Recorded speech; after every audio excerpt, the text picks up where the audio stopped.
So one incident that happened that made me want to learn English was I was taken out of the reservation, not in a boarding school, but a different school, where nobody spoke Navajo, just me. And one day I needed a friend because I was homesick. I was by myself, and I noticed that there was a child that, not a Navajo, but an Anglo boy, and he gravitated to me, and we kind of hung around each other, got to know each other. And I noticed that he wore the same t-shirt every day, never changed clothes.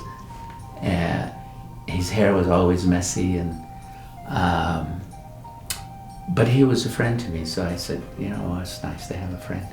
We didn't really speak a lot to each other, but we just hung around at the recess and stuff. And one day, people were calling him names, this little boy, even though they were the same people.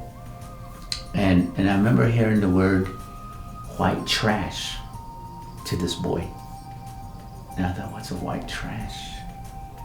I'm leading up to the idea of how I got involved in producing books and CDs and things like that, and all based on culture. So what I was saying is that when I was young, I was basically put in a place where I could not speak the language or the culture, not because I wanted to, it's because somebody said no to it.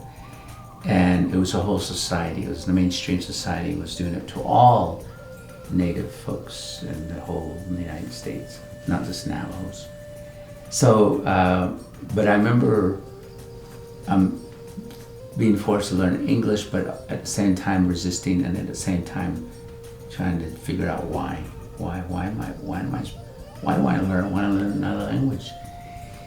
Until I had that incident with the little boy that he was being called names and he was called white trash. And I found out that white trash means someone that doesn't know how to speak their own language or culture very well, or read or write their own language very well. So they were kind of told, they were separated from others. So he didn't have a friend. I didn't have a friend. So we became friends. But when I heard that, then I began to say, I don't want to be called white trash.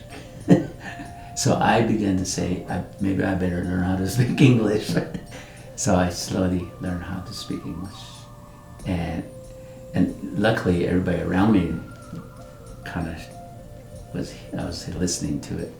So being in that situation, I was able to pick it up.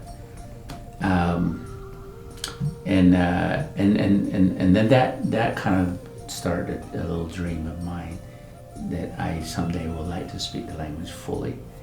Well, come to find out, my school district, as a principal, as a teacher in San Juan School District,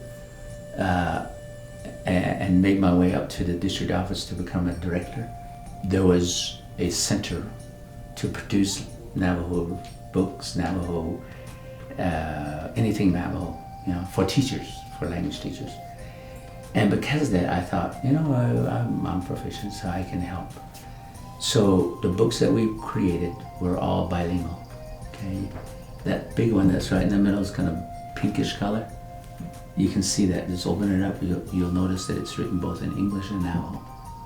That's how the books were all created, bilingual. And did a lot of stories, did a lot of small books, big books, didn't matter.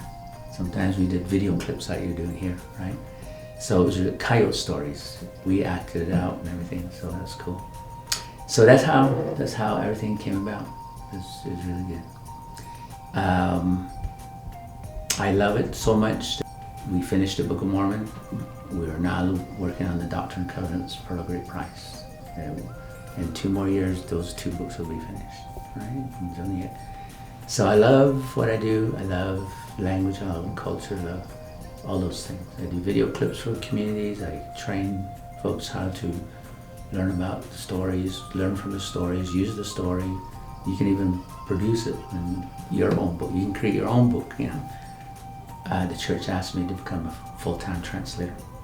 And now you see my office here. That's what I do every day now.